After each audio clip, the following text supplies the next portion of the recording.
And we are live. Are we officially? Okay, good. Yes, we are. Checking. Okay, excellent. Hello and welcome to a Grace Westminster Friday live stream. It's lovely to be here virtually with you all. I am hosting today from sunny, well, a slightly overcast. I know, I thought I'd give you a little rest now. It's been a hard few weeks for you. having to do all the talky bits. So anyway, I understand. I've managed somehow, but definitely I prefer a little break. Yeah, it's quite tiring actually doing all the filler stuff. But you did a great job, a fantastic job, I must say. Thank you. So hello everyone. Yeah, we're talking about desert island cameras today. Thank you very much to all of you who've joined us so far. Please do give the stream a like if you haven't already, because that's very good. And first big announcement really is that we hit 12k subscribers. Whoop, whoop. Well, it's actually 12.1 now. So we pushed through that, and we're on the way to get 13k at some point. Yeah, 13k, that would be good. So yeah, let's see how quickly we can manage that. Hello to everyone who's saying hello all, and asking very practical questions about how one would power a camera on a desert island. This is a good question. Where do I buy film on a desert island as well? Where do I get film developed on a desert island? I'm going to monitor the comments from here. So if I'm looking down, it's because I'm reading the comments, so that I can try and cover them all. It depends on what kind of desert island, I think, as to whether or not we'll be able to get things like electricity and stuff. You were saying the one I didn't watch all of Lost, but there was some electricity on that island. There was a hidden bunker, I think, in the season 2. The first, right. Like the season 1 ends on the guy find this hole wherever in the ground, and he gets there, and it's a bunker, and it's full of electricity. It's obviously in a desert island, that's what you have. Yeah, it's very normal.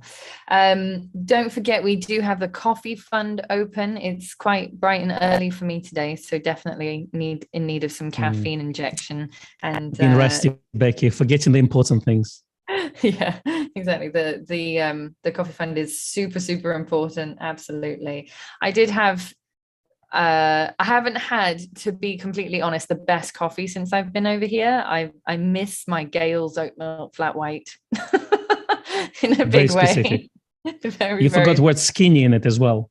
No, there's no skinny. Don't do skinny. Don't do skinny anything. Thank you very much. So thank you very much to Adrian for contributing to the coffee fund already. That's fantastic. Really appreciate it. So in terms of desert island cameras, I have a little story for you from my Becky's adventures in Wonderland. So last the adventures of Tintin, yeah, exactly. A few days ago, last week, can't remember when it was now, it's all a bit of a blur.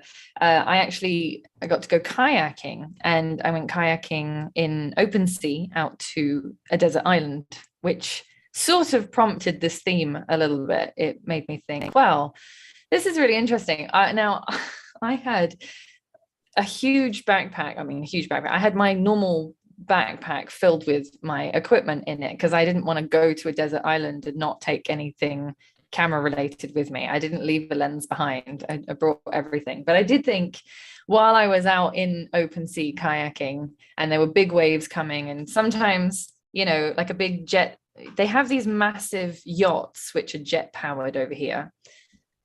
Which are a bit terrifying when you're in like a little inflatable kayak, and then it goes straight across your path. So there were some big waves.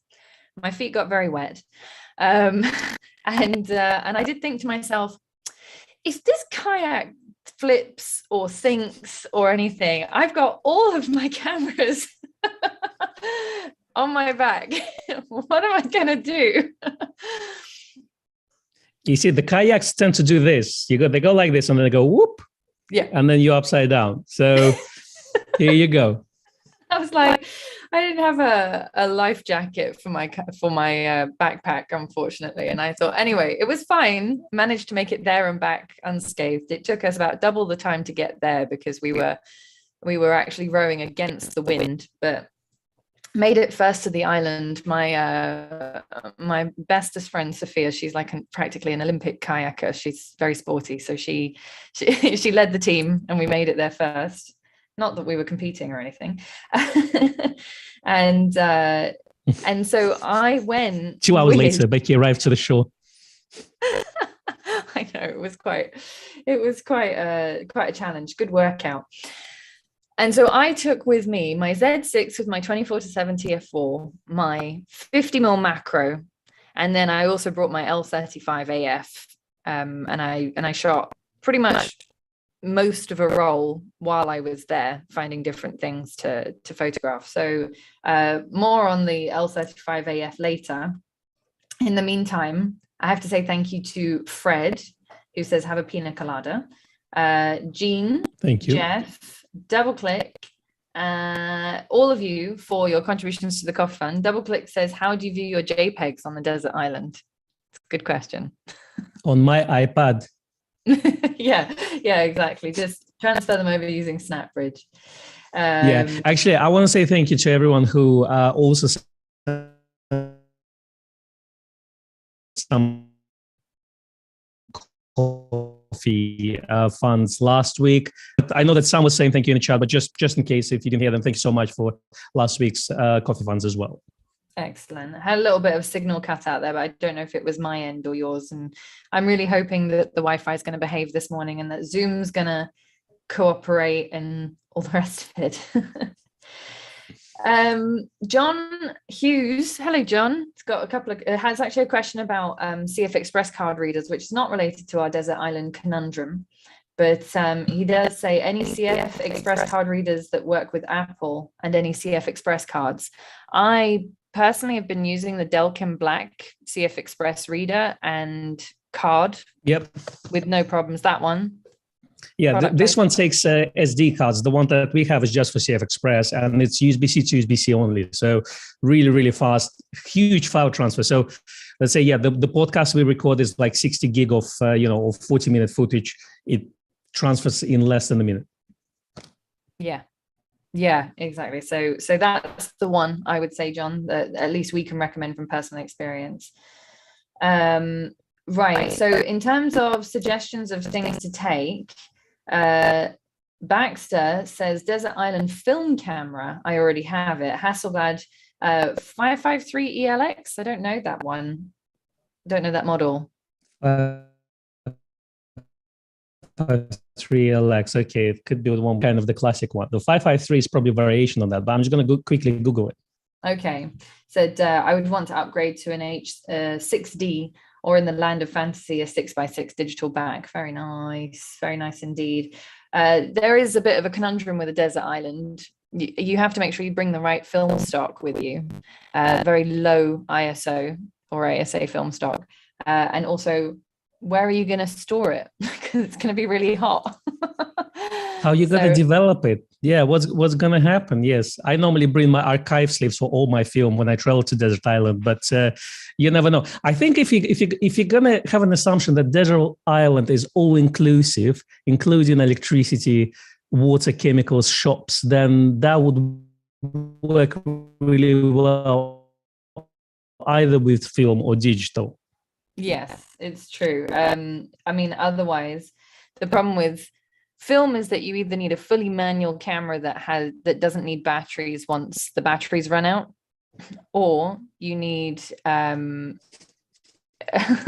don't know, solar panels. Yeah.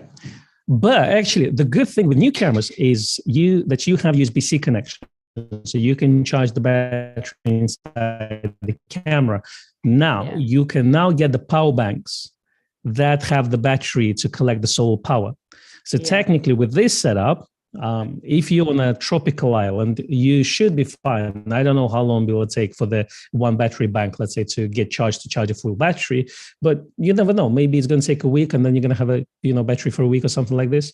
It is possible. I guess, obviously, you still need to power up the laptop, I guess, if you want to transfer your images or look at them. So that could be an issue. With film, I guess you can't really buy film on desert island, can you? No, you just have to bring a whole load with you. So I've only shot like 1.5 rolls of film since I've been here. Obviously, this is not a photographic trip for me. This is very much a family. It's a bit difficult when you're in a family of non-photographers as well, because you can't just take pictures at every available opportunity. So I've made special trips if I want to take pictures, and I've been keeping it. So I had a problem with my L35 AF. Where what I didn't realize had happened was, first I thought I got to the island and I took some shots, and then at one point the shutter button wouldn't depress, and so it seized up, and I thought, oh no, I've gotten sand in it, even though I had it really well wrapped, like super well wrapped. Knew that it didn't get wet in the kayak or anything like that, but I was a bit worried that I'd done some damage to it. Anyway, I turned it off, did some stuff with my Z6 and my 50mm, and then came back to it. And then it worked again for a few shots. And then I finished the roll and I wound the film back in, and the counter stopped at shot number 4. And I was like, oh no. It does it on mine as well. It's really weird. Yeah. Yeah. So anyway, the good news was that actually all that had happened was that the batteries were on their last legs. So the film had wound all the way back in. But when I changed the batteries and put a new roll of film in, I couldn't get the counter to go back to 1. So it started at 4. So now I just have to remember. I don't quite know what's going to happen when I get to the end of this roll, because it's going to have 4 more shots. Either that, or I'm going to have a 32 shot roll instead of 36, which is entirely possible. Well, I'm glad you didn't pay much for it, so at least that. But it was the best 50 quid I ever spent.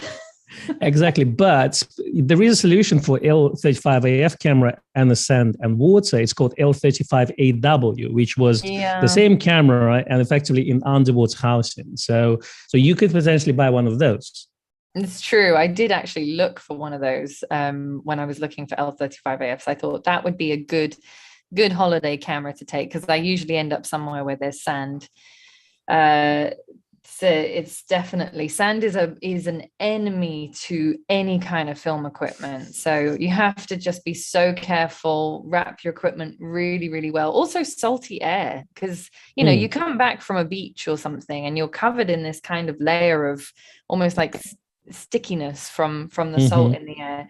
So that's really, really also something to keep an eye out for. I say definitely wrap your cameras well if you're going to put them in a bag. Fred, who's also over here, he's down in Naples, Florida, so a bit further away, but he said you need to get a proper roll top bag that will be waterproof and floats. He said, I know from experience.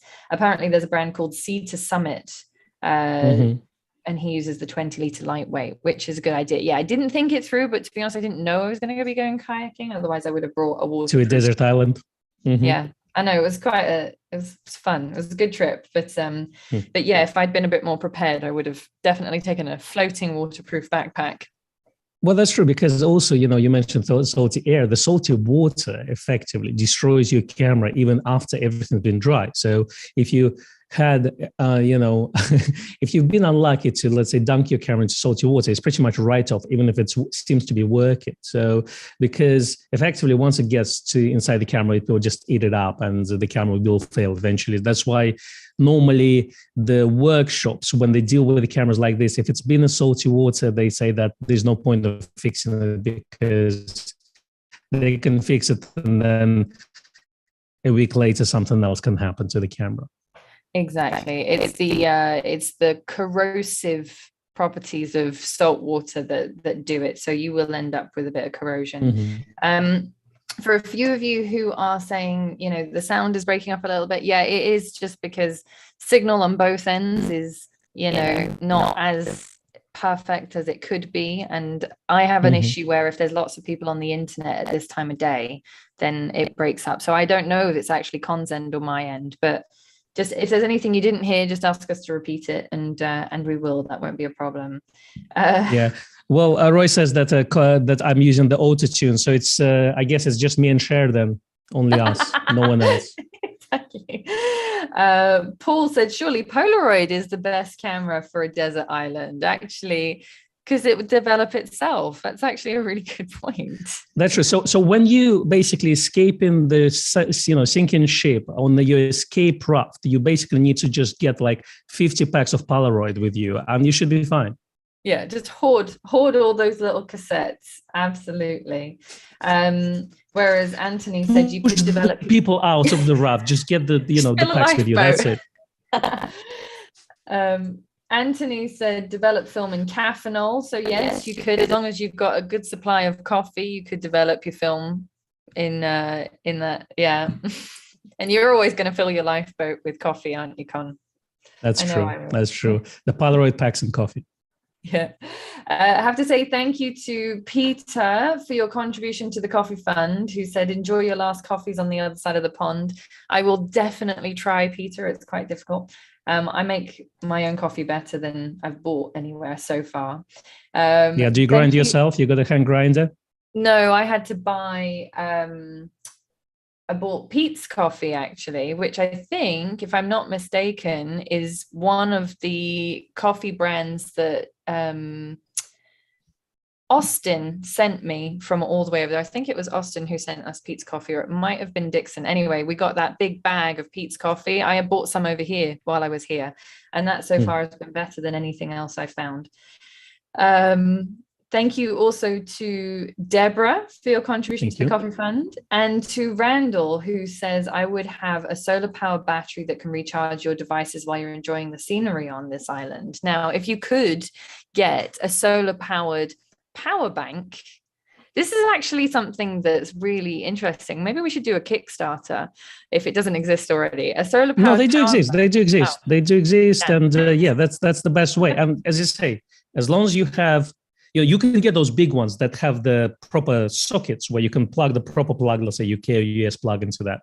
So those are quite big, but you can now get the smaller ones, which should just USB-C. Or standard USB, and they will, you'll collect the energy, whatever, from the sun. And then obviously the new cameras, they have the power delivery function, so you can charge your battery inside the camera. Because if you have a cradle charger, then you need a proper socket. But if it's in the camera, then it's USB to USB. It's absolutely fine. Okay, so this is good to know. So my $1 billion idea is actually already in existence. That's a shame. Too late, Becky. Too late for me. But I do like that idea. And I think if you are going somewhere, for example, when people go on safaris, they go out in the bush for several days. I mean, admittedly, some cameras have better battery life than others and will last. But if you're going for a photographic trip, you always want to take your charger and spare batteries.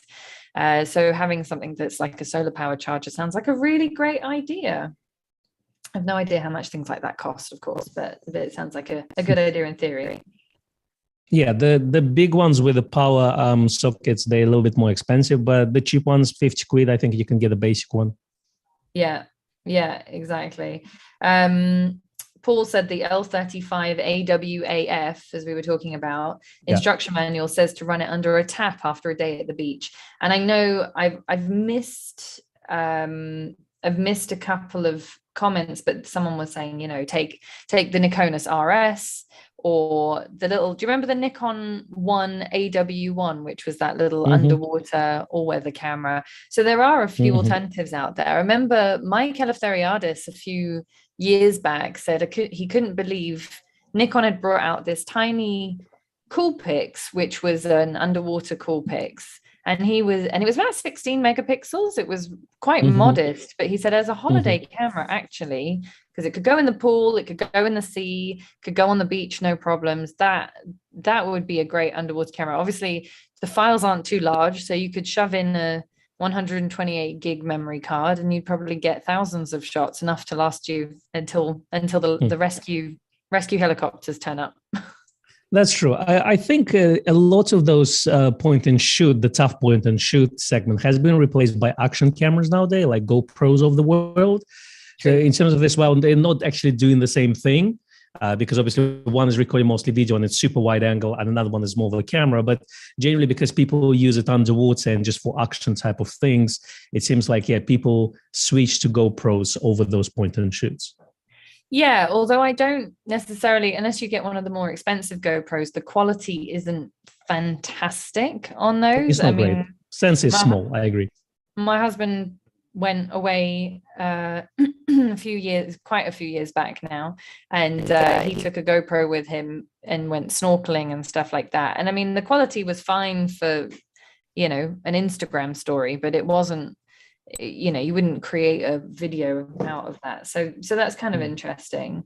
Liam says, I have a foldable solar panel that easily charges my Z cameras. So for me, I'd have my Z7 II, and if I could only have one lens, it would be a 50-1.4 AIS. Ooh, something along those lines. Get creative. I really like that idea, actually. Something. So I took the 24-70 and the 50mm macro.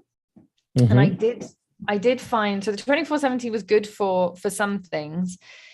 I'm really lacking while I'm out here. I wish that I had been able to get my hands on a 24-120 or a 24-200 for this trip, just because the 24-70 was a bit limiting for me. It's good for my day-to-day stuff at home, but the range is too limited when you're away. And so, as followers on my Instagram will know, the 50mm has gotten an awful lot of use while I'm out here. I've just basically been doing the majority of stuff as macro, and the 50, while I was on the island, was actually enough to do some of those long distance, you know, palm trees and stuff with no issue. I used that for a lot of things. But I'm also one of these people that really likes to go quite close in and get those small, you know, that kind of B-roll stuff that we shoot when we go out on a shoot. Yeah, you're one of those people. I'm one of those people. I like the close-up details more than the sort of long wide shots and things like that. But I missed the long lens. I thought should have brought 70-300 with an FTZ or something. I just didn't have enough. My weight limit was, I was at the maximum capacity. I mean, I was about 200 or 300 grams within having to pay a surcharge to the airline. So they actually weigh things in there. Okay. It's not like when you fly into Europe where you just kind of pretend that your bag is small, but it's like 25 kilos in there, you know?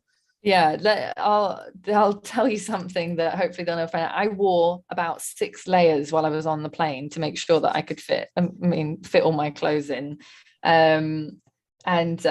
It was slightly surreal trying to, like, when I got to Florida, like, okay, move my jacket and my jumper and this layer and this layer. So it was fine on the plane. Like an onion. Yeah, exactly, like an onion. But so I would be interested to know what anyone else is. In fact, let us know in the comments, but what your kind of general purpose lens would be. Would you take a prime, or would you go for an all-purpose zoom, or that's a tough one. Yeah, it is tough. What would you do? Because I mean, I took a prime and the most sort of general purpose zoom that I own at the moment. But if I had the choice, I would do something a bit different now, I think. What would you do?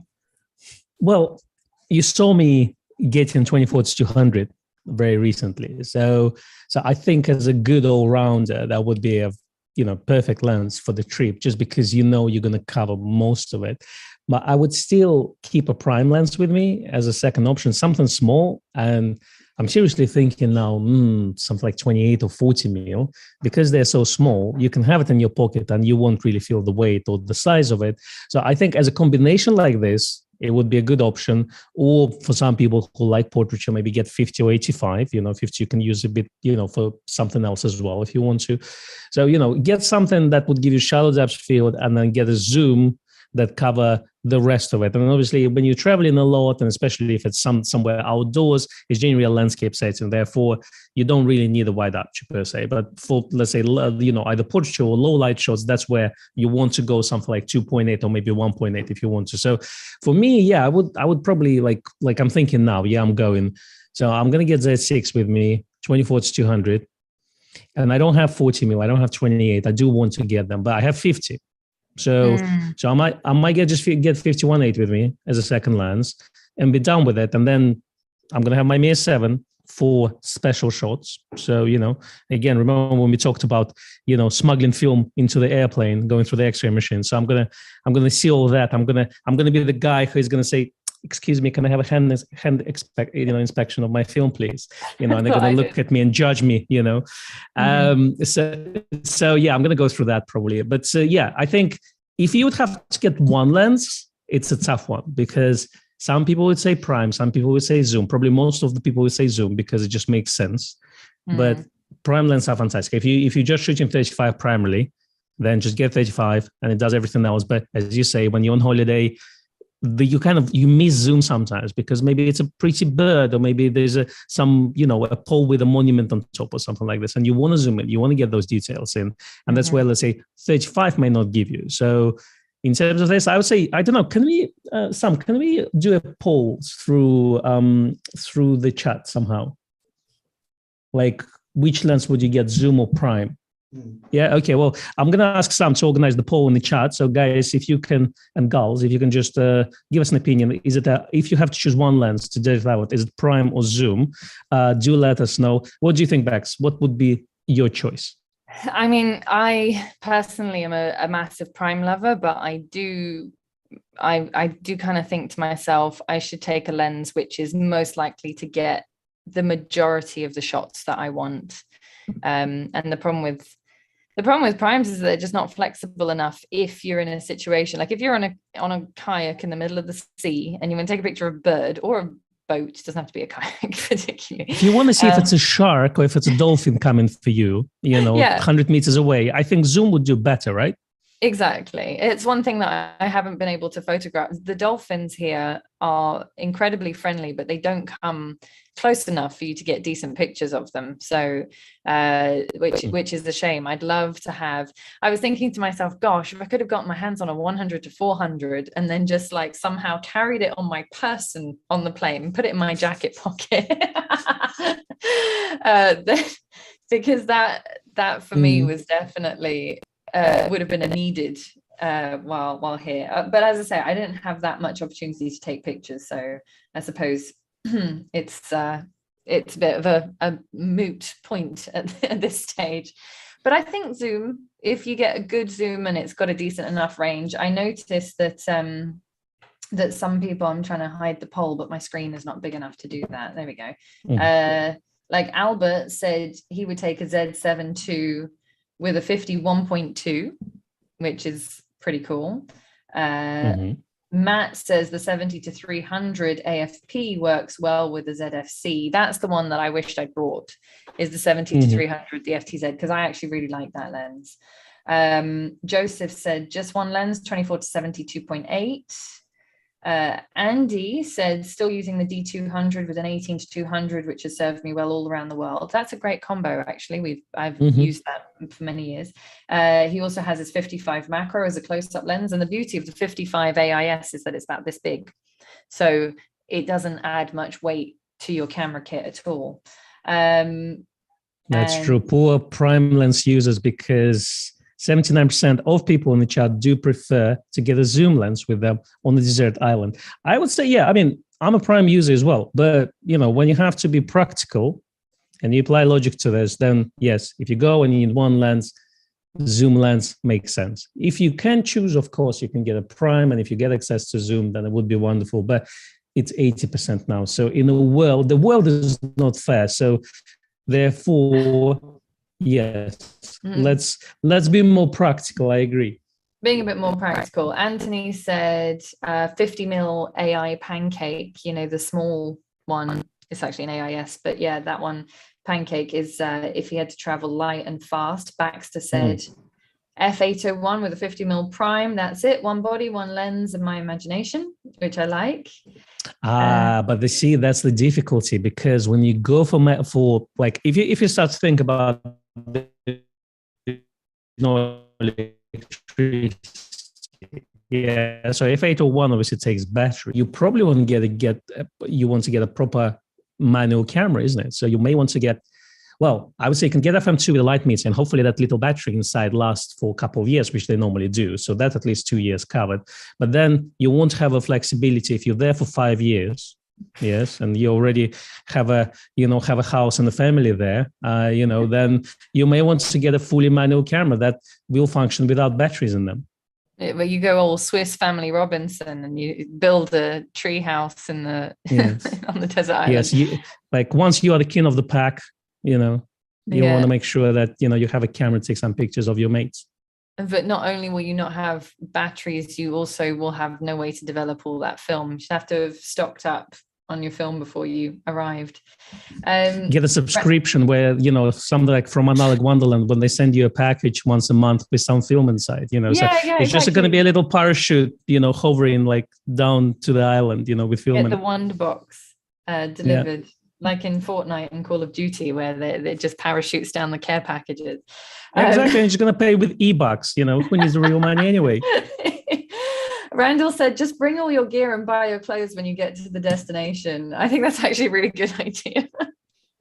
Well, my problem with flying is because if you tend to get a lot of equipment, so you're going to get a couple of lenses and a camera, right? And maybe 2 cameras. And then you may want to get a laptop with you. That's already 10 kilos. Yeah. What else are you going to do? And it's a bit like, I don't understand. I would never, let's say, put my equipment into the normal luggage, it's just, no, I want to have it with me, and I want to make sure that, when I put my luggage to the top, that no one shoves a backpack on top of it, because, we've seen the horror stories here where people came in with a lens attached to the camera and the mount is bent just because someone shoved the backpack on top of their backpack, So, but it's a tough thing where you need to decide what you're going to get, especially if you don't have any whole luggage with you. Yeah, exactly. I kind of chose the best of what I thought I was going to need while I was here, but it's always the way. You always think, some years I've just brought a film camera and nothing else, and other years I've brought because as many of you know, I have family out here, so I have been a few times over to the States, and one year I remember I had an entire drawer full of equipment. I had a D850, I had like 3 or 4 AIS and AI lenses, I had my 24-120 f4, and I had my FM3A. And that was I didn't bring many clothes on that trip. And it still wasn't enough. And I still thought to myself, gosh, I wish I'd brought, no, actually, I did enjoy that trip. I did a lot of bird photography. I brought my 200mm f4 AIS, which is small and light for a 200mm lens. But I think that the zooms are just very, very practical. John pointed out that the Z zooms are very good. They're not a huge amount, optically at least, different to primes. Whereas, when we were talking F mount zooms versus primes, there was always a massive difference. I wouldn't personally, I didn't particularly like the 28-300, for example, as an all-in-one zoom, but I do like the 24-200 Z zoom. I think that's a really good lens. So it depends a little bit on what you've got. The 8-layer man says the Z50 with a Tamron 16-300 and a Z 28mm. I didn't know there was a 16-300. That's quite cool. Yeah, true. So you get 16. So I guess that's a DX zoom. Must be. So because I don't think there will be a full frame. Yeah, it would be too big. Yeah, exactly. Roy asks if anyone would take a speed light.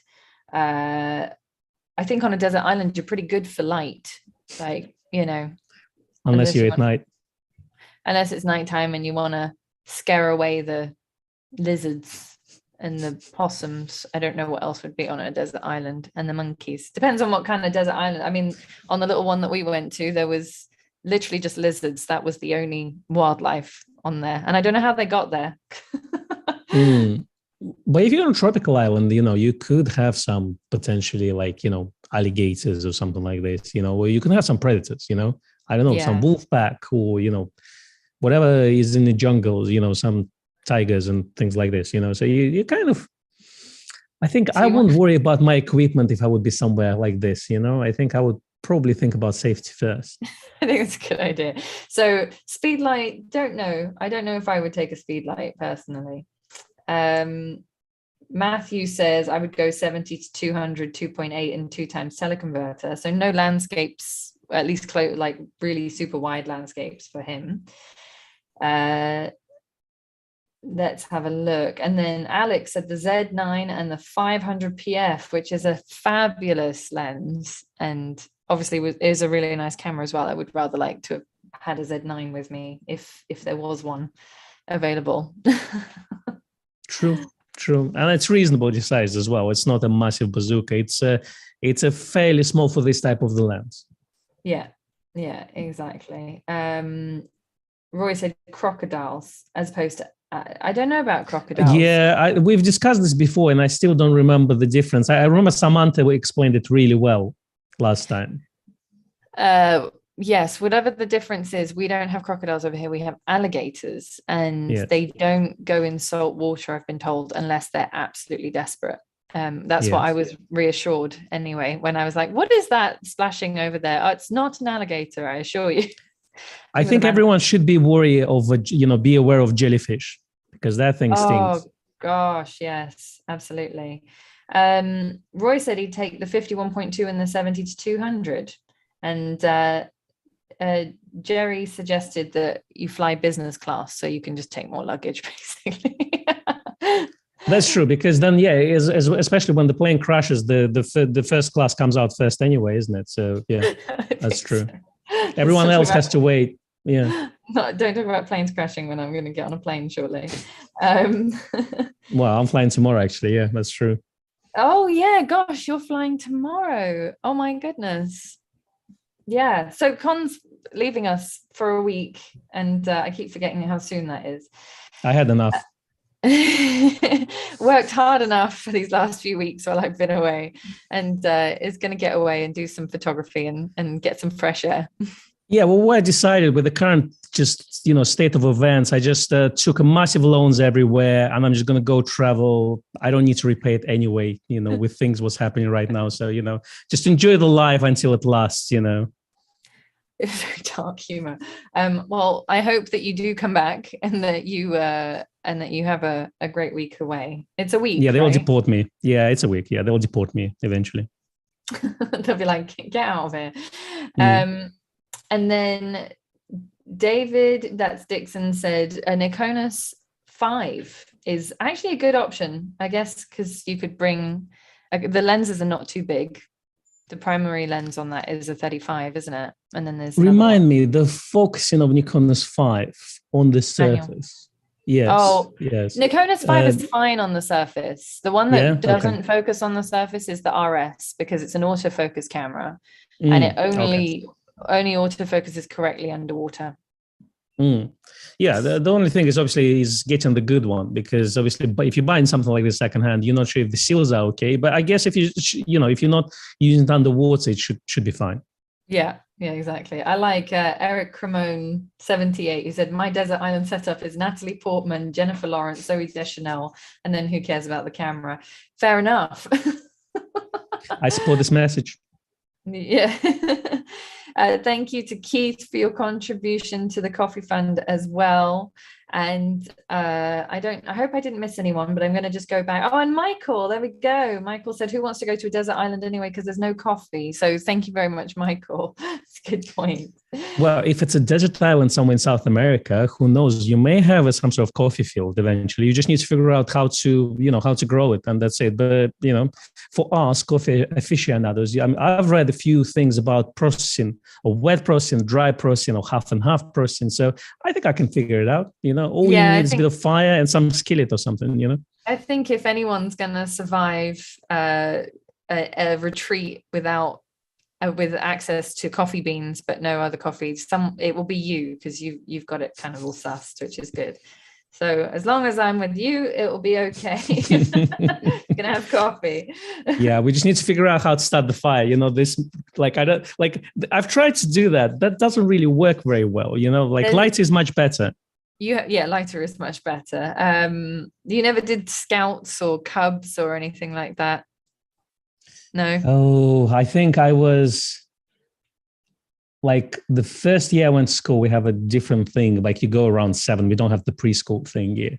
I think we still had pioneers. I'm not sure. Wow. So it's basically worked as a, when you finish your classes and you just want to have your kids to hang around for another 4 hours before parents pick you up. So, So it was called Pioneers, but we were literally probably playing chess there or something, because obviously Russians play chess, I guess. I don't know. But yeah, so that's what we were doing. But yeah, no, we weren't doing any like Boy Scout stuff or anything. Oh, okay, fair enough. We did a weekend. There's a thing in the UK called PGL, which I don't know if this is true, but it stands for Parents Get Lost, at least for the kids. And my oldest did it about a year ago, or a year or two before, pre-COVID, 3 years ago. And I couldn't believe that they were still running, but they did things like adventure weekends and building campfires and s'mores and all that kind of stuff. So I did manage to successfully light a fire once using the stick rubbing method, but you have to really, feed it with lots of very dry. It's anyway, we figure it out. You need to have a hay, you need to do the friction, and then someone has to blow on it. So because you need the oxygen as well. So it's like, It's like a teamwork, isn't it? Exactly. It is a team effort. Right, back to the not lighting fires on a desert island, but on the cameras and lenses. So Randall said 50mm macro with the ZFC. Now, that would make a 75mm macro, which is quite nice. I did think to myself, wouldn't it be great? I mean, I was editing our 28mm, 40mm video while I was out here, and I was thinking, wouldn't it be great to have those lenses with me, because they're so small and light. And if I'd been able to get hold of them for this trip, I would have brought probably the 40mm f2 instead of the 50mm macro, because it's a bit more general purpose, a little bit wider. But then you wouldn't have macro shots though. No, but the closest focusing distance on that 40 is fine. And yeah, it's not one-to-one reproduction, but from the experience I had with the 40, when we were out in the park and I did all those like little mushroom shots and stuff like that, that was all done with the 40. I really enjoyed using it because you get a bit more background. You get it's like environmental macro where you see a bit more of what's going on in the back, and it's a wider aperture. But they're great. I'd love to see more Pancake lenses like that, or muffin lenses, like small, slip in your pocket quite easily, because then it doesn't add weight. You're not worrying about weight restrictions and stuff, and you can quite literally put them in your pocket if you're going out for a day shooting. That's true. And the good thing about them is, you can get the manual focus Nikon lenses, or you can look at, let's say, Voigtlander manual focus lenses, and they're quite compact. And the beauty of the 28 and 40 Pancake lenses is they have autofocus modes inside them while still having the same size, and actually much lighter in most cases because, plastic versus metal. But yeah, just having this good price, small size, good image quality in one package, I think it's amazing. Yeah, exactly. Alligators are in the US, that's what Andy said. And Roy said, alligators don't jump into your boat. So I'm assuming that crocodiles do, which is terrifying. I have to say, I don't have many phobias, but crocodiles and alligators, there's something, because they're like basically dinosaurs. They've lived for millennia. I find them absolutely terrifying. There's like, I outlived you, I outlive everyone. Yeah. Exactly. What about spiders? Are you into spiders, Becky? I don't have a big thing on spiders. I don't like them, but I don't have a problem with them particularly. There's definitely something primordial there somewhere. They've also been around a long time, I think. And the thing that we get over here is palmetto bugs, which are from the cockroach family. Those are massive, aren't they? Oh, huge. I had one in my room the other day. And they fly, and they can also hiss at you. So I had one in my room the other day, and I'd already taken out my contact lenses, and all I saw was this black thing climbing across the wall. And when I put my glasses on, I was like, oh my God, what is this? But they're not as big as the ones in places like Colombia and South America. They have cockroaches are the size of a shoe. I mean, they're really they're huge. They're monsters. No, I can tell you, my first night in New York, my first time in the United States, okay, I've seen cockroaches about that big. So they're about maybe 1 centimeter, 2 centimeters the longest, yeah? And then my first night in New York, I go to the kitchen to have some water at night, and I see this massive spot on one of the kitchen cabinets. And I looked at it, and it flew over me to the window. Gosh, that was scary. I've never seen such a massive spider before. Ridiculous. That's terrifying. Yeah, they everything is bigger over here, and in terms of both size of food, the houses, the cars, the food, the cockroaches, everything. The roads, the animals, the insects, everything is bigger. You kind of start to get used to it after a while. Thank you again to Randall for your contribution to the Coffee Fund, and to Joy. Thank you so much. Roger said the Z6 and the 2470 f4 best performance / weight / size combo, I think, and I have to. I would add price to it as well. Yeah. I mean, I am I'm very happy with my Z6. I was looking at shots that I've taken with the Z6 II, because there have been a couple of little jaunts that we've done where I've used a Z6 II instead of a Z6. Difference is fairly negligible at this point. Yes, the focusing is faster. Having an SD card slot is great. If you need the battery grip, then having an actually functioning battery grip is very, very useful. But the Z6 in terms of value is just super. So, especially with the new firmware. Just post okay, I'm going to leave now, Becky, because obviously we're going to get comments about Z6 too. But I just want to leave it here and leave. Yeah. Well, someone did comment on one of our videos the other day and said, I really hope that they don't bring out a Z6 III before they bring the Z6 II up to its optimum level, because at the moment, what is the point in buying a Z6 II? I mean, admittedly, the comment was quite bitter, and I didn't answer it. But I have been reading all the comments, even the people that say nasty things. But anyway, whatever. I've been trying to comments, and it hurts us. But thank you, the 99% of all people who are leaving positive comments. Yeah, it does. It breaks my heart when people leave horrible comments. So I'm just like, okay, There's nothing I can do to make it better at this stage. But I do try and take on all of your feedback if it's constructive criticism. We need to speak slower, Con, apparently. Okay. It's the auto-tune, I think, yeah. It's the auto-tune. It doesn't help. I need to work on leveling out the music on our videos and stuff, because for me, with my surround sound speaker system that I have when I edit, it sounds great. But then obviously, depending on what you're playing it back on, sometimes the music sounds louder than our speaking. So anyway, all those things are fair comment. But when that's true, reference headphones are generally quite good, because you can hear them and they specifically designed for this type of work. So I think it could be quite useful. Yeah, exactly. I have great Sony headphones, but they're not necessarily designed for that. They are designed to make everything sound good, but not necessarily for video editing. That's true. Don't use the headphones that have microphone next to them, because those are gaming ones. They're not for the music. Okay, so just use the one without. Yeah, that's the first kind of clue. Yeah. Thanks. The comment on Z6 III, because obviously during the podcast last week we were talking about Z6 III or Z4 or whatever. It was like we opened up a little can of worms there. But the Z6 II, I think if you didn't have the Z6 originally and you just that your first Z camera was a Z6 II, then the Z6 II is great. But I mean, in terms of image quality, can I get different shots out of it versus my Z6? Not at this stage, no. So the Z6 with the 24-70, I think is a lovely combination, and it's not too heavy. It's small and light. It's actually mine's propping up my light right now, so if I move it, but that setup, I'm just going to blind everyone. But that setup is really portable, and well, I'm seriously considering to keep 24-70 f4 not, because now I got 24-200, but in terms of size and weight and image quality, 24-70 f4 is better. So, that's the thing. But then I'm thinking that at some point I'll get 24-70 2.8, and that would be, I'm kind of want to replace my Holy Trio with a Z, just to be ready for any commercial work that's coming in. It's not necessarily I'll use it for daily things, but I would use it for this type of things. And I'm thinking, okay, if I'll have 24-70 2.8 and then f4 and then 24-200, again, there's one would have to go. And I think, 24-70 eventually probably will have to go. Yeah.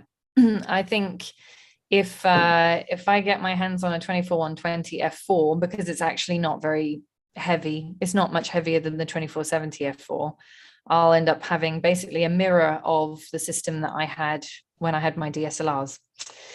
So that's the plan. 24-120s, as I understand, are quite hard to get hold of pretty much everywhere. We were quite fortunate in the UK where we got a generous first batch. So we dealt with obviously we have back orders now because we haven't had many deliveries of anything. But overall, I think that those are slightly easier to get hold of in comparison to some of the other stuff, like the 100-400, which is gold dust, and the camera that will not be named. Roy says, speaking of that, Roy said the Z9 batteries run down quick enough already. They don't actually. I've spoken to many on my unit as well. Well, the one that we tested. Yeah, many pro photographers have said, I know it's not yours, but you're like, I wish it would be mine. It's mine now. Many pros have said to me, having no issue with the Z9 batteries. Maybe it depends on what you're comparing it with. Sure, if you're comparing it with the D6, the D6 did not burn through batteries nearly as quick, or the D5, in fact. But battery life seems to be pretty reasonable on that. Fred asked if I've done any sunsets. We get spectacular sunsets in Florida. They're the best sunsets, I think, in many parts of the world. Is that a very important memo that you got there? Yeah, I've just got a memo from the sales team. So the 24-200 is in stock. So whoever wants to get one in preparation for their summer, then definitely give us a call. Yeah. We are actually a shop as well as the channel. So yeah, just so you know, guys. So yeah, you're welcome to it if you want to. But the interesting thing about 24-120, remember when 24-124 originally came out? We talked about it being kit because the F-mount version was a kit with a D850, and I think D780 as well, if I'm not mistaken, but definitely D850. Yeah. And we talked about it, and we talked about the possibility of 24-120 being a kit lens. And now we see it's happening. So obviously the India that we talked about, but then also we now have confirmation that in Hong Kong, they will have this kit as well. So I don't know if we're going to get this kit. Hopefully we will, but you never know. It seems like maybe it's just a regional thing to kind of attract more people into the system. Yeah, I mean, the 24-120 was also a kit with the D750. So they put it with quite a few, D750, D780, and D850, and it was a very successful kit for Nikon. So I would be very pleased if they made the equivalent in the Z lineup. Anyway, to answer your question, Fred, I have done some sunsets, but not that many. And most of what I've done, you've probably seen on Instagram, but is like time lapses and things like that, just because they're beautiful. Hopefully we'll see a few more before I go home. And Deborah says, looking forward to getting the 24-120. James said Desert Island kit, Z6 II, 14-30, 51.8, and 24-200. And also says crocodiles have pointy noses, alligators are rounded. North America has both. Didn't know that. Samantha explained it so well last time. I remember. I just forgot the phrasing, but she did it so well last time. Oh, the alligators will see you later, and crocodiles will see you in a while. Yeah, that's the one. That's the one I was looking for. Yeah. We used to have a song when I was a kid. It was called "Never Smile at a Crocodile," which I was very busy singing the other day. So James is basically taking his whole kit, 14-30 for the wide angle landscape stuff, 50mm 1.8 for the prime, and then 24-200 for everything else. Yeah. And a truck full of 8x10 setup, I would say. Yeah. Yeah. Joseph said, I've not seen a reason to move from my Z7, but I'm sure the Z7 III will get my attention. Yeah. I'd be interested to see what happens over the course of this year. It's definitely time, I think, for another iteration, but whether or not we actually see another iteration of the Z7 III or we see a Z8 or whatever, it's always an interesting topic. I love how many people say they want a Z8, even though we don't know anything about it. It's a tough one because, with the current state of events in the world, we're not just going to have a semiconductor shortage. There's a certain metal shortage we will have as well. Not sure how it will affect photography industry, but it seems, stuff like nickel, nickel is going to be in short supply, etc. So not sure if that's going to delay any releases for this year. So let's just wait and see what's going to happen. Yeah, exactly. I mean, not when you put things in perspective, there a few delays on cameras and lenses is the least of everyone's problems. And that's, you know, we just have to really look at the bigger picture and go, okay, I might not be able to get my lens right now. I might not be able to get it in the next couple of weeks, maybe even a few months, but that is the state of things. We are living through very interesting times, that's for sure. So we thought that 2020 and then 2021, there's like, well, 2022 should be better, right? So it's like, it should get better. You know, we're coming out of the lockdowns and everything. And then bam, in the first 3 months, it's ridiculous. Yes, I know. It's, I'd say, interesting times. It's interesting being an adult at this time of life, you know. Anyway, well, in UK, wait for the 1st of April when the gas and electricity is going to go up as well. So let's, you know, and then national insurance contribution are going to go up as well. So here we go. Let's get all political right now on a live stream. Let's do it. We've got 5 minutes left. Let's just talk about the state of the world. And we get cut off right on time without us finishing anything. Good. Just to wrap up on the actual photography related stuff. So synthetic color, which I think is David, who has a fantastic Instagram feed, I must say. Really love all the film stuff. Beautiful that he shots. produces. Said Nikon F6, beautiful choice. Voigtlander 58 1.4, which I've never tried but would really like to. And 20 rolls of Fuji C200, which I think is his film of choice. I think, talking of film stock of choice, if you could only take one film stock with you on a desert island, what would that be? Gosh, I think I'm going to be obvious. I think I'll go with portrait. But you know, it's one of those things that I really like the look. I'm not a big fan of Fuji, just because they tend to be a little bit more on the colder side, and the greens are, well, beautiful, not what I'm looking for personally. But at the same time, I'm just looking at the price of Kodak now and Fuji for medium format. So obviously, portrait went up in price ridiculously. Now 400H Fujifilm, which is a Fuji version of portrait, which was very popular with wedding photographers, it's just a little bit less warm, and overall the rest is pretty much the same. Now, if portrait 400 120 now goes for about £60, I can get 400H for about £40 for 5-pack of 120. So I'm actually seriously considering to switching for this type of shoot to Fuji, just because it's cheaper and you get basically almost the same results, you know. So yeah, I think with a lot of people nowadays, when shooting film, they may need to look for alternatives. And C200 is fantastic film for the point of it being really inexpensive and producing really nice kind of saturated colors. So I think it's a fantastic choice for this. I like the slightly muted tones of actually Ecta 100. I'm leaning towards that over portrait. Just because the last few shots that I've done, it's much more pastel-y, I find, than portrait. Really? I thought Ecta was more vivid for some reason. I thought so too, but I mean, maybe it's the developing, but the last time I took portrait 160, everything, the skies were overly blue, and the skin tones, while nice, were still also a bit more saturated than with Ecta, where everything felt quite muted. I've got comparison shots that I can't show you right now, but I'll put a comparison on my stories. But I mean, for an affordable film, I'd love to be able to get hold of more of the Kodak Color Plus, which seems to be out of stock everywhere, because as a cheap alternative to portrait, that was great. I was really impressed with the shots that came out of that. But I can see in the chat people are starting to put their favorite film stock. So yes, definitely, if you're shooting film, do put your favorite film stock in the chat.